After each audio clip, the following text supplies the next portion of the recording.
Proche aidant, qu'est-ce que le baluchonnage et pourquoi est-ce une solution à envisager? Le rôle de proche aidant est souvent synonyme de dévouement et de sacrifice.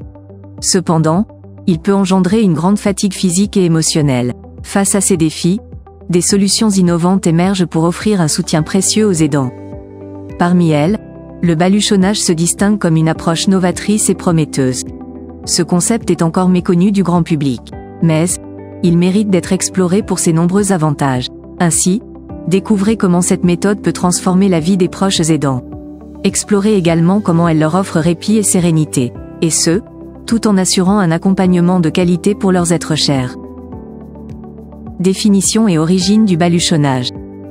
Le baluchonnage est une pratique d'accompagnement temporaire des personnes en perte d'autonomie.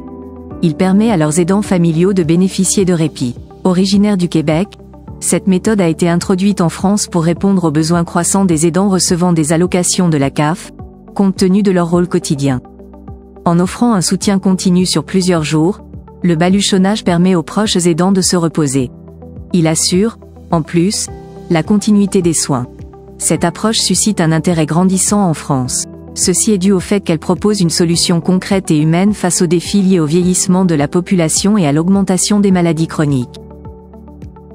Fonctionnement et avantages du baluchonnage. Le baluchonnage repose sur l'intervention de baluchonneurs. Ces derniers sont des professionnels formés. Ils ont pour fonction de prendre en charge temporairement les personnes dépendantes. Ces intervenants assurent une présence continue, souvent sur plusieurs jours.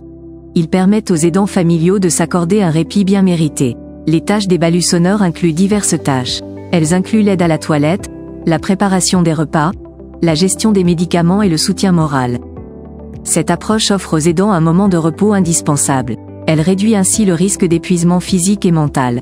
En outre, le baluchonnage garantit que les personnes aidées reçoivent des soins de qualité sans interruption, favorisant leur bien-être et celui de leurs proches.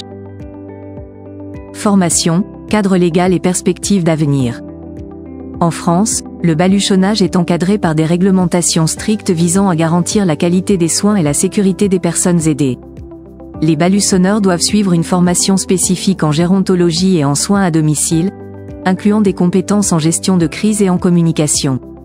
Le cadre légal impose également des normes rigoureuses concernant les qualifications professionnelles et les conditions de travail. À l'avenir, diverses initiatives locales et nationales visent à promouvoir cette pratique, notamment par le biais de subventions et de programmes de sensibilisation. Ces efforts cherchent à répondre aux besoins croissants des aidants familiaux tout en assurant un soutien durable pour les personnes dépendantes.